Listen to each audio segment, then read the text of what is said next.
Watano hao ni Josephine Nahumicha, Irene Atieno, mfanyikazi katika hospitali ya kaunti ndogo ya Kimilili na ambaye ni mshukiwa mkuu katika kesi hiyo, Rubaina Nyama, Roda na Mati, na daktari Joseph Owalo wa hospitali moja ya binafsi mjini Bungoma watafikishwa mahakamani Jumatatu hii kujibu mashtaka ya kuiba mtoto katika hospitali ya rufaa ya Bungoma mwezi Disemba mwaka jana.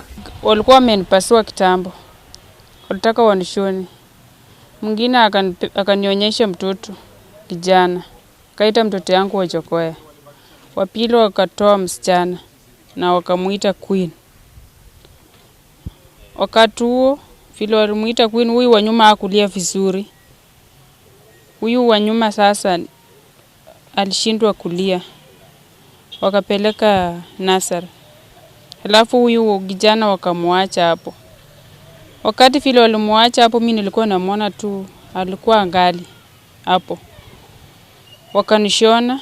Akidhibitisha kukamatwa kwa watano hao, kamanda wa polisi kaunti ndogo ya Bungoma Kusini Wilson Muraya amesema wamekuwa wakifuatilia kisa hicho tangu mama mmoja kwa jina Masi Jebet alipoandikisha taarifa kwamba alijifungua pacha mapema mwezi Disemba katika hospitali ya rufaa ya Bungoma na mtoto wake wa kiume akapotea. Mtoto wa miezi 2 alizaliwa Disemba na tukafaulu kupata washukiwa 4 akiwemo daktari wa hospitali ya kibinafsi mahali mtoto alikuwa amepelekwa ili mteja mwenye alikuwa amepatikana kununua akuje kuchukua.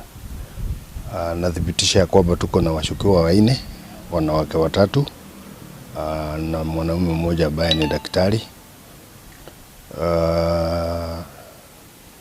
Watafunguliwa mashtaka siku ya kesho Jumatatu katika koti letu la Bungoma. Muraya akiwaonya wahudumu wa afya ambao watapatikana wakijihusisha katika visa vya watoto kupotea kwamba watakabiliwa na mkono wa sheria. Hata kama ni wafanyakazi, kwa sababu huyu mtoto inasemekana alichukuliwa kutoka kwa hospitali, hata kama unafanya kazi na serikali, hata kama unafanya kazi na the county government or in whatever capacity, ningeomba ya kwamba tuzingatie sheria. Kinachosubiriwa sasa ni uongozi wa hospitali hiyo ya rufaa kujitokeza na kuweka wazi jinsi mtoto huyo alitoweka hospitalini. Ukweli hawa watoto kulingana na mama vile anasema alijifungua mapasha. Ukilinganisha hawa watoto wawili ambao ni mapasha, hakika utahurumia huyo mtoto, kwa sababu kusema ukweli afya yake imedhoofika.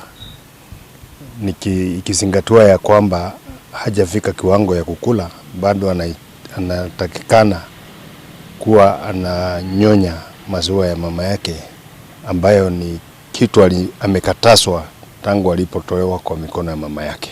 Vile walinishona, daktari mwingine akamwambia mwingine tuharakishe, unajua CCTV tumefunga matakika 15, ikipita hapo italeta shida. Sasa mimi sijui hao madaktari walisema CCTV ama walifanyaje. Nikiripotia runinga Yinka TV. Jina langu ni Austin Wafula Wawile.